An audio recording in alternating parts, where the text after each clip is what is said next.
দেরি করে হলেও দেশে মৌসুমি বায়ু প্রবেশ করেছে। ইতিমধ্যে কিছু এলাকায় এটি ছড়িয়েও পড়েছে। ৭ জুন রোববার থেকে দেশে বৃষ্টির পরিমাণ বেড়েছে। ৮ জুন সোমবারও কিছু অঞ্চলে বৃষ্টি হতে পারে বলে জানিয়েছে আবহাওয়া অধিদপ্তর সূত্র।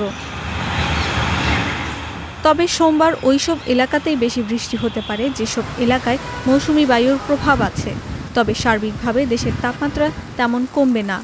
আবহাওয়া অধিদপ্তরের সূত্র বলছে, রাজধানীতে বৃষ্টি হওয়ার সম্ভাবনা কম। গত শনিবার দেশের দক্ষিণ পূর্বাঞ্চলের টেকনাফ এলাকা দিয়ে এ বায়ু এসেছে। এবার স্বাভাবিক সময়ের প্রায় এক সপ্তাহ পর এর প্রবেশ ঘটল। তবে এ বায়ু আসা মানেই দেশজুড়ে বৃষ্টি হবে এমন নয়।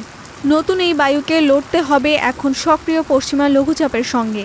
তাতে করে বরং কয়েকদিন বৃষ্টি কমে যেতে পারে। এখন যে বৃষ্টি হচ্ছে তা কিন্তু ওই পশ্চিমা লঘুচাপের কারণেই। গতকাল রাজধানীতে সর্বোচ্চ তাপমাত্রা রেকর্ড করা হয় ৩৫.২ ডিগ্রি সেলসিয়াস। তাপপ্রবাহ না থাকলেও গরমের অনুভূতি অনেক বেশি।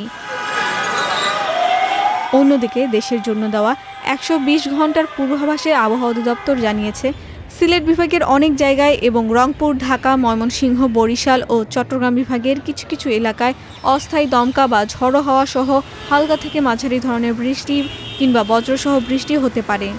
এছাড়া রাজশাহী ও খুলনা বিভাগের ২-১ জায়গায়ও বৃষ্টিপাতের সম্ভাবনা রয়েছে। পূর্বাভাসে আরও বলা হয়েছে, দেশের কোথাও কোথাও মাঝারি থেকে ভারী বর্ষণ হতে পারে। তবে এই সময়ে সারা দেশে দিন ও রাতের তাপমাত্রা সামান্য বৃদ্ধি পেতে পারে।